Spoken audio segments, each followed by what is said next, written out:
Alright, magandang gabi po sa inyong lahat mga kababayan. Batang Maynila to it's. Pag-usapan natin ito nangyari kanina dyan sa programang Christy Per Minute. Sinagot na po ni Nanay Christy Permin itong patutsada ni Meme Vice. Kasi nung isang araw sa programang It's Showtime ay merong katarantaduhan na ginawa na naman itong si Meme Vice. Ang ginawa niya, gumamit pa siya ng isang contestant para lang magpasaring. Turuin mo yan, gagamit ka pa ng ibang tao. Yung contestant, napaka-inosente, hindi niya alam yung nangyayari. Gagamitin mo siya para lang makapagpasaring doon sa mga tao na akala mo sinisiraan ka, pero ang totoo, ang sinasabi lang nila pawang katotohanan na hindi mo lang talaga matanggap. Kaya ang dating sa'yo, sinisiraan ka, nagsisinungaling sila para siraan ka, gumagawa sila ng kwento para masira ka.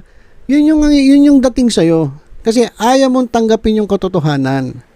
Feeling mo kasi sa sarili mo, sobrang galing mo, ikaw ang pinakasikat, ikaw ang nasa sentro. Sabi nga ni Nanay Christy, ang feeling mo, ikaw yung araw, tapos yung mga tao sa paligid mo, yung mga planetang umiikot-ikot lang sa'yo.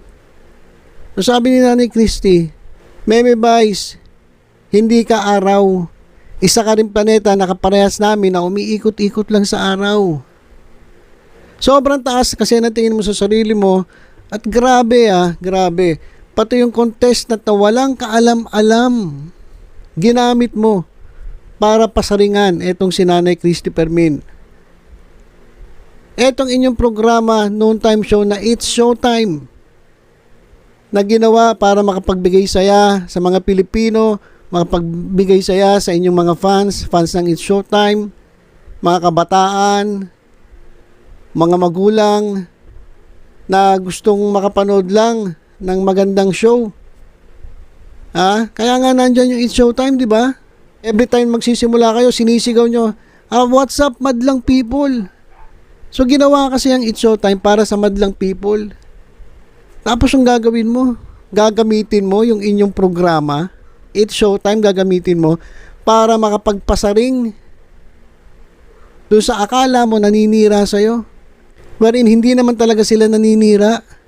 Sinasabi lang nila yung totoo, hindi mo lang matanggap. Kaya marami nagtatanong bakit ganun? Bakit hinahayaan ng It's Showtime?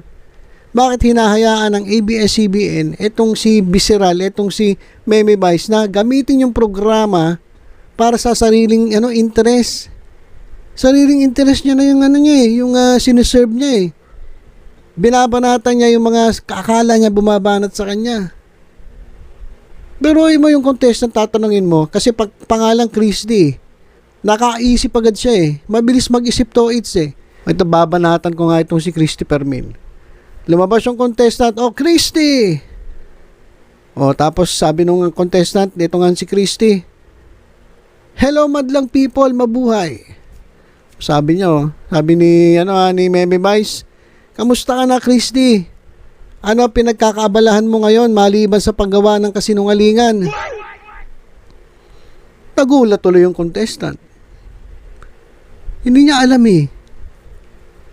Pumunta lang yung contestant doon para at least nangangarap na manalo, kahit pa paano makapag-uwi siya ng premyo, maibigay niya sa kanyang pamilya. Hindi niya alam, wala siyang kaalam-alam na gagamitin siya para makapagpasaring sa akala nga niya naninira sa kanya. Ginamit yung contestant para makapagpasaring. Kaya ako nagtataka talaga, pinapayagan ba to ng ABS-CBN? Walang ginagawa ang ABS-CBN Masyado nilang ini-spoil. Etong si Meme Vice. Biruin mo, pinapalabas niya na etong si Nanay Christy Permin ang ginagawa ay pawang kasinungalingan. Kaya ito nakarating ito dun sa mga totoong nakakakilala kay Nanay Christy Permin. At sa totoo lang, ito mga kababayan, ayaw sana ito sagutin ni Nanay Christy. Ayaw sana niya sagutin. Pero yung mga tao mismo nagmamahal sa kanya, nagtitext, nagmemensahe. Nasaktan daw sila dun sa ginawa ni Meme Vice.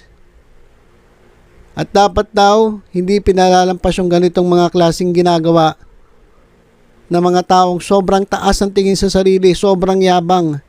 Kaya dapat daw ito ay sagutin at huwag palalampasin. Babasahin natin yung ilan sa mga sinabi ni Nanay Christy Fermin sa kanyang programa dyan sa CFM, dyan sa Christy for Minute. Sabi ni Nanay Christy, marami ng mga patutsada, ito si Visceral, itong si Meme Vice, dyan sa It's Showtime. Pero hinahayaan lang nila, katulad nung sinabihan daw silang tatlo dyan sa SNN na tsaka. O si Wendell Alvarez, si Romel Chica, pati si Nanay Christy, sinabihan ni Vice ganda na sinabihan ni Meme Vice na tsaka. O, yung mga ganong pinapalampas niya kasi parang wala namang parang wala namang kakwenta-kwenta yung mga ganong klaseng patutsada. Kaya lang medyo sumusobra na. Pero mo sabihin ka ba naman na na ang ginagawa mo pawang kasinungalingan. So masyado ng foul yun na kinakailangan ng sagutin. Kaya napilitan itong si Nanay Christy na sumagot dito sa pinagsasabi ni Meme Vice. Hindi ko tuloy maintindihan, may pinag-aralan ba to si Meme Vice? Graduate ba to? Alam ko taga-Tondo siya, pero maraming matinong taga-Tondo. Oh, hindi talaga hindi talaga mababago yung ugali mo kahit nabihisan ka ng magandang damit, na make-upan ka na maganda, natakpan mo yung totoo mong pagmumuka sa pamamagitan ng makeup, na-conceal mo, na itago mo yung totoo mong itsura sa pagsusuot ng mga wig. Kahit pala ganun, hindi talaga maitatago yung tunay mong pag-uugali. No? Hindi pala. Hindi.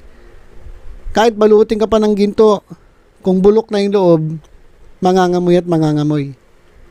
Kaya nasabi tuloy ni Nanay Christy, bakit hindi mo sabihin sa akin ng diretsuhan? Bakit nagtatago ka sa saya ng ibang tao? O sabi nga ni Nanay Christy, ako nga diretso kong nasasabi sa kanya na mayabang siya. Na wala ka man lang makitang pagpapakumbaba sa kanya. O yun, diretsong nasasabi ni Nanay Christy. Bakit ngayon si Nanay Christy hindi niya madiretso? Ginagawa kasi niya, nagtatago siya dun sa saya ng ibang tao at gumagamit pa ng ibang tao para lang makaganti. O sabi ni Nanay Christy, kung lalaban ka, dapat parehas. Kung ikay magagalit, dapat ay ituro mo yung tao kung sino man yung gusto mong patungkulan. Hindi yung kung ano-ano pinagsasabi mo. Hindi natutuwa ang tao sa ganoon. Wala kang leksyon na natutunan pagkatapos kayong masuspinde dahil sa ginawa nyo ni Ion Perez sa harap ng telebisyon.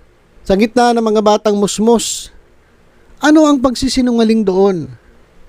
Eto, sinagot na ni Nanay Christy kasi pinagbibintangan nga ni Meme Vice na kasinungalingan yung sinasabi ni Nanay Christy. So sabi ni Nanay Christy, anong pagsisinungaling doon? Kung iyon ay pagsisinungaling, bakit kinatigan ng aking pagsisinungaling ng MPRCB at pinatawan kayo ng 12 araw na suspensyon? Bakit ang ating mga kababayan ay kumalaban din sa ginawa ninyo? Bakit kinasuhan ka din ng hanay ng mga abogado? Kung ang pagsisinungaling para sa iyo ay masama, tama yun. Pero kung ang pagsisinungaling ay pagsasabi ng katotohanan sa interpretasyon ng marami, dapat tanggapin mo. Ang hirap kasi sa iyo, Vice. Magmula nang ikaw ay makatikim ng popularidad, inangkin mo na ang mundo. Na ikaw ang nasa gitna, ikaw ang araw at umiikot lang ang lahat ng tao sa show business na parang mga planeta sa'yo. O dapat mong malaman, planeta ka lang din na tulad namin, hindi ikaw ang araw. Isang araw darating sa'yo ang pagbaba mo, bababa ka sa pedestal. Hindi pwedeng nandyan ka habang panahon. May mga darating na mas magagaling sa'yo at matatabunan ka.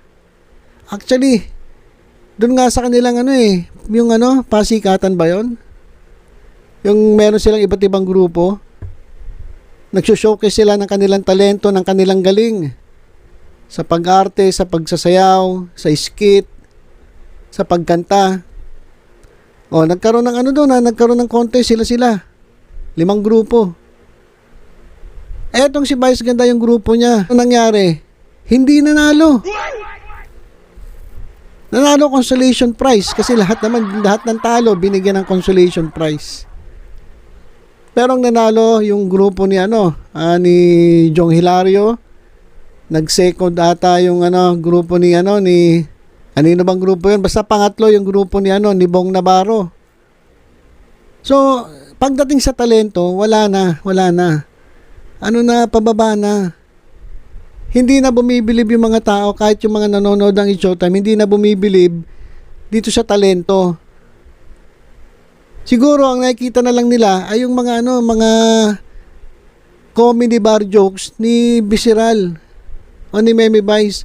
Yun na lang siguro yung pinagtsatsagaan nila na talagang medyo nag-enjoy pa sila ngayon. Pero hindi Hindi yan ang talagang komedya Hindi yan ang talagang comedy. Ang totoong comedy, yun yung ginawa ni Dolphy, Panchito, lahat ng magagaling na nabigyan ng tribute doon nga sa ginawa nila Bong Navarro. Naiba yung concept ng pagpapatawa, naiba yung concept ng komedya. Simula nung dumating si Mais Nabago, ang comedy ngayon, wala na. Ang comedy ngayon, mambabalasubas ka ng tao, babastusin mo yung tao, sasabihan mo kung ano-anong salita, sasabihan mo na siraulo ka, na tanga ka. Wala na, bardagulan na Comedy bar na ang style ngayon ng comedy. Simula nang dumating etong si Meme Vice. Narinig ko rin yung sa SAFM, merong nag-message kay Nanay Chrissy, binasa ni Nanay Chrissy, ganun daw ang nangyayari. Direktor, alam ko direktor yung nag-message.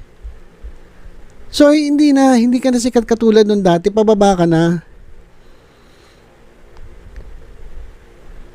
Bababa ka sa pedestal, hindi pwedeng nandyan ka habang panahon. May mga darating na mas magagaling sa'yo. Maraming darating na mas magagaling sa'yo. At matatabunan ka. Kami natutuwa na mayroong mga pinagpala na katulad mo, pero kapag ang hangin ng kayabangan at pagiging palalo ay pumapasok na sa ulo, kinakalos natin yan. At etong si Nanay Chrissy ay nagtapos sa pagsabi na Vice ganda, hindi ka tunay na babae. Lalaki ka, nagpapanggap ka lang na babae. Sabi ni Nanay Chrissy, sinusuportahan niyang LGBTQ+ community. Maraming magagaling dyan. Maraming nag-excel sa kanilang grupo. Pero wala Kapag talaga na overwhelm ka masyado sa sarili mo, sumobra yabang mo, akala mo ikaw na pinakamagaling, naging conceited ka, hindi ka na nakikinig sa iba. Ang alam mo lang sa sarili mo, ikaw ang laging tama. O yan yung nangyayari ngayon dyan kay Meme Vice. Kaya pati yung mga contestant na walang kaalam-alam, ginagamit para makapagpasaring sa ibang tao. Yung programa na para makapagbigay ng kasiyahan sa mga tao, ginagamit para makaganti.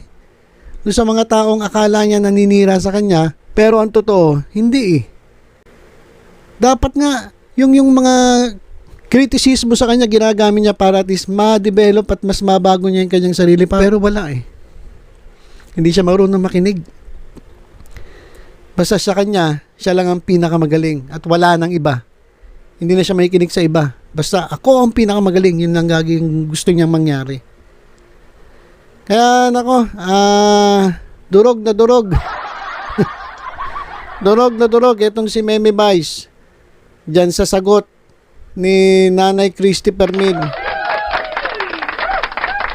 Wala, napilitan na sumagot si Nanay Christy. Sobra na. Hindi na nakakatawa. So, yun lang mga kababayan. Tutok-tutok lang po sa Batang Maynila to sa mga susunod pang updates. Ingat po tayong lahat. God bless.